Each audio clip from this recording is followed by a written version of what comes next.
Ever since Chief Minister Jagannath Reddy came to power, we are seeing more and more incidents wherein people are trying to evoke hate. With claims that Hindus and their beliefs are under threat under a Christian Chief Minister. In September, when the Antarvedi temple chariot was destroyed in a fire, these claims found momentum. The people of Andhra Pradesh were flooded with a deluge of messages about destroyed temples and desecrated idols.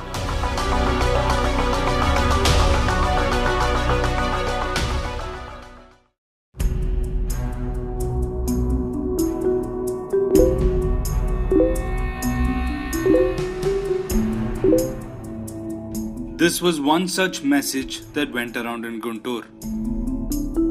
Atrocity in Guntur's Narsaraopeta.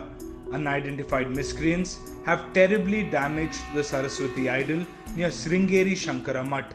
They poured liquor on the idol and hit it with liquor bottles. As it turned out, this was nowhere close to the truth. 2 సంవత్సరాల క్రితం వాళ్ళంతా building పడేసినప్పుడే ఇది పగిలిపోయింది. కానీ social మీడియాలో ఇది ఇప్పుడు పలగొట్టారని కొంతమంది అవమైన అపోహలతోటి సోషల్ మీడియాలో పెట్టారు. ఇదంతా అవాస్తవం.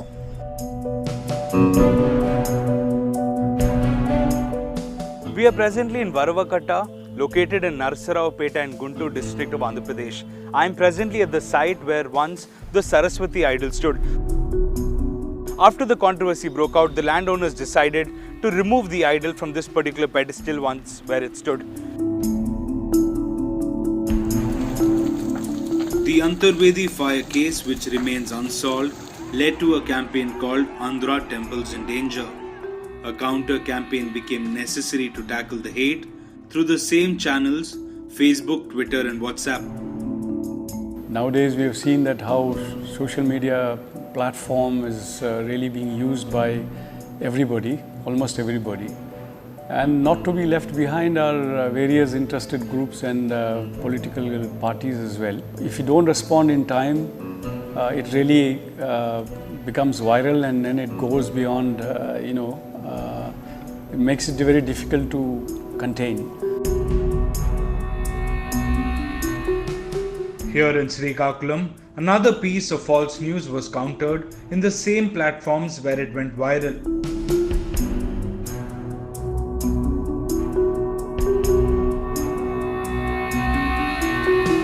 This particular statue of God Anjaneya had stoked controversy in the month of October when miscreants took photos of this particular arm that was in fact damaged in Cyclone Titli 2 years ago in 2018 and put it out on social media. The idol looks just like the scores of images of damaged idols, ripe for being given a story of violence and dishonor. But the story was nipped before it could cause much damage. ఆ తిత్లీ తుఫాన్కి నా ఇంటి ముందు ఉన్న చెట్టు కూడాను కొమ్మలు విరిగిపోయి నా ఇంటి మీదను కూడా పడిపోయి నా ఇల్లు కూడా డ్యామేజ్ అయ్యింది. అలాగే ఆ కొమ్మలు విరిగిపోయి ఆంజనేయుడి విగ్రహం మీద పడిపోయి చాలా హంగామా జరిగిపోయింది సార్ అది.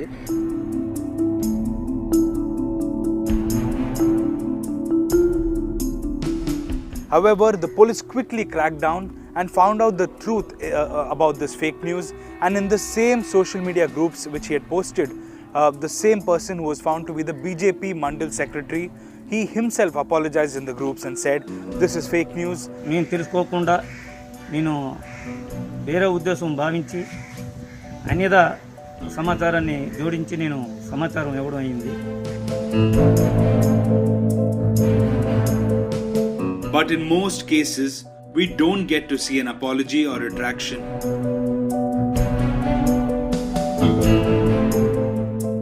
With misinformation on the rise, the police had to step up their vigilance. After the Antarvedi incident for temple attacks, it has furthermore needed to increase the number, whether it is on Facebook, Instagram, Twitter or on YouTube. We will go to that source, immediately we will catch hold of that fellow.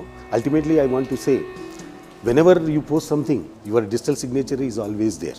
Definitely we will come to your house and at your doorstep. Many of the fake news are about very local temples, and police do indeed land at your doorstep often, very easily. Nearby, in Echarla, a day after a provocative message went viral, the man responsible for it was arrested after police traced him through local WhatsApp groups.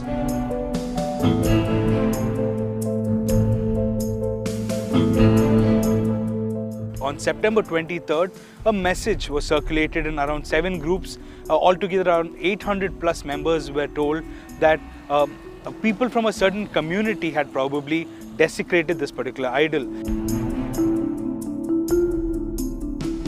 During that time, the Antarvidhi incident that has happened in East Godavari has a ripple effect across the state.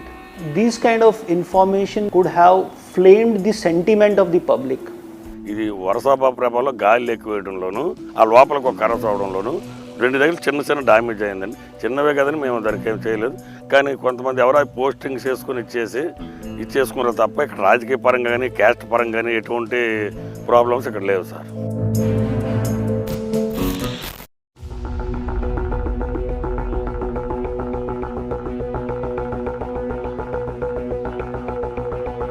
ఈ మధ్యకాలంలోనే నా మతం గురించి నా కులం గురించి కూడా మాట్లాడుతూ ఉన్నారు. బాధ అనిపిస్తుంది ఒక్కొక్కసారి ఇటువంటి మాటలు విన్నప్పుడు. ఇదే వేదిక మీద నుంచి చెప్పదలుచుకున్నా, నా మతం మానవత్వం అని చెప్పి ఈ వేదిక మీద నుంచి నేను చెప్పదలుచుకున్నా.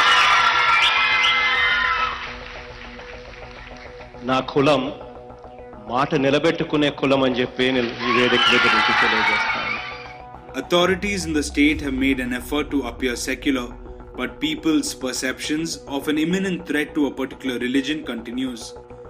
These claims are fueled with stories of forced religious conversions and attacks on temples. We have always stated that we are a very secular government. We certainly believe in the separation of religion and state, and we want all religions to thrive. Obviously, there is definitely an attempt, we believe, by our opposition to take these and highlight them, to make them into something, like as if there is a coordinated effort to do something. Taking on polarizing fake news isn't easy, but circumstances have called for the Andhra Pradesh police to find ways to deal with such incidents by tracing the source of such claims. Believing is easy, but to prove it otherwise, it takes time for it to really push home the truth.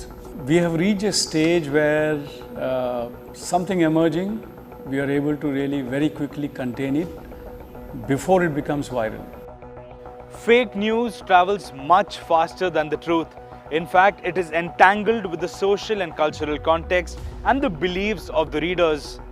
This alarmism is only going to get louder with the by-elections coming up in Tirupati, which is known to be the hotbed of Hindutva fear-mongering. Now, it is up to the police, the state and the people to discern the truth and to fight against this hate.